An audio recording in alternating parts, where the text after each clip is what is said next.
preparation, planning, prayer, and perseverance. Moses persevered, and the Red Sea was parted. Joshua persevered, and they walked across the Jordan River. Oh, Caleb persevered, and even in his older age, seasoned, I should say, he was still able to take that mountain. We have to recognize Joseph persevered, regardless of whether he was thrown in a pit, whether he was in prison. He ended up still in the palace doing the work that God had planned for him. David persevered, even when spears were being thrown at him, even when he was out there in the field and his dad didn't even call him in.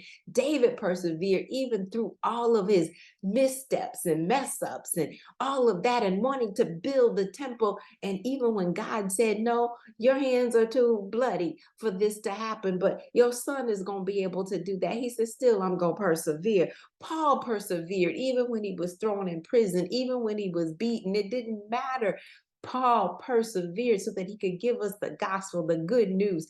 John persevered, even though he was thrown in the Isle of Patmos. It didn't matter what was happening. He persevered, and Jesus persevered too. Yes, he did. If he did that, what say you? You can't stop this.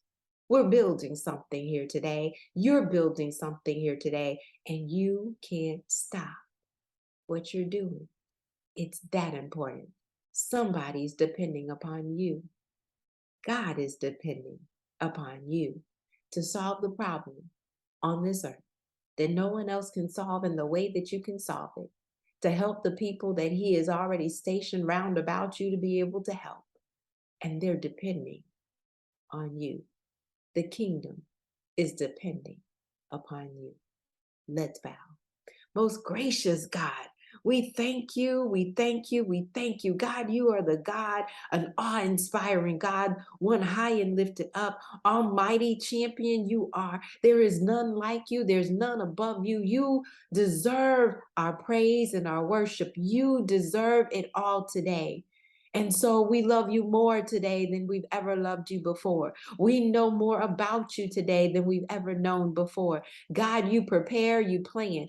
God, you know our thoughts are far off, and you even tell us that your thoughts are not ours, that you got great things that we can't even imagine just waiting for us. And we stand in tippy-toe anticipation of whatever that is. So God, open our eyes of understanding so that we might see the work that you have for us to do, that we might put our hands to the plow and never turn back, that we might go out and be diligent in doing what you have called us to. God, we've got a willingness to work.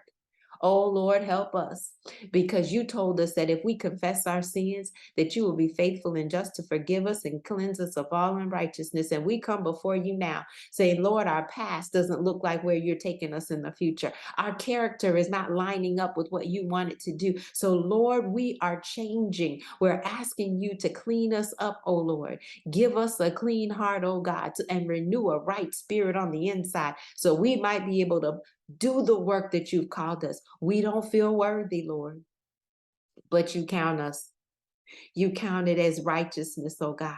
You said if we would have the faith of the size of a mustard seed, we will be able to say to a mountain to move, and it shall move. You said that we will be able to heal, deliver, and set free as well, oh God. You said call for the elders of the church, and those that are needing healing will be healed. God, we are asking for miracles, signs, and wonders again. We're asking, Lord, not because of us, but because of your grace and your mercy. We're not asking because of what we did, but because of what Jesus already did. We're not asking, God, because we want to have fame or fortune. We're asking because we want your kingdom to come. We want your will to be done on this earth just like it is in heaven. Father, use us today. Use us in a mighty, mighty way. Lead us and guide us the way that you would have for us to go, so that we won't turn back, we won't look back, we won't sit back, we won't settle, we won't struggle, we won't strain, we won't stress, we won't be frustrated, we won't be agitated, but we are going to walk in everything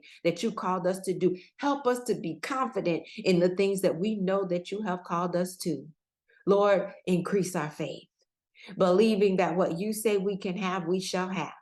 Help us to declare and decree a thing, just like you have declared and decreed the thing. Lord, let us speak your word and speak your word and speak life into this world, into our situations, into our homes, into our businesses, into the direction in which you're calling us to. God, we thank you.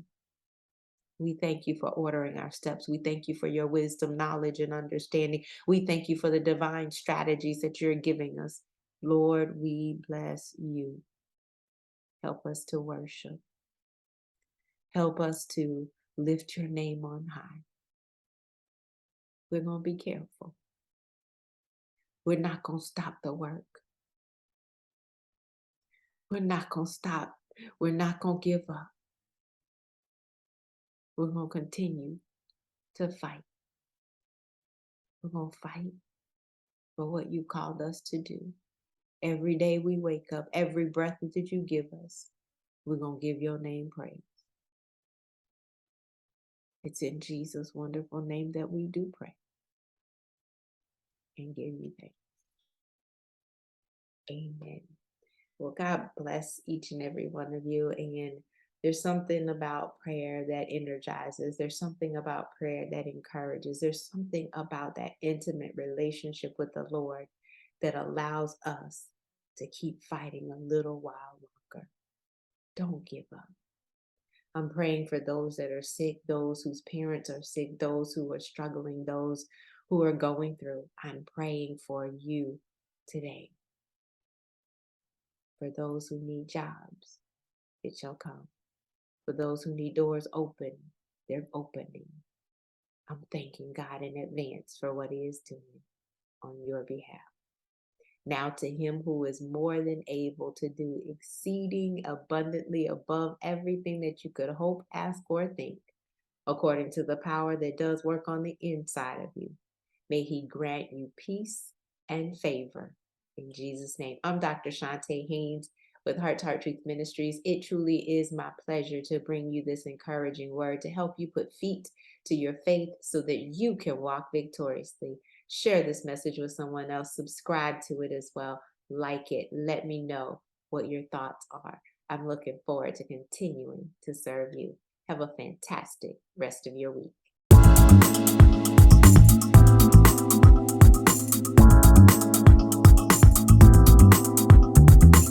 You can find us online at htruth.org.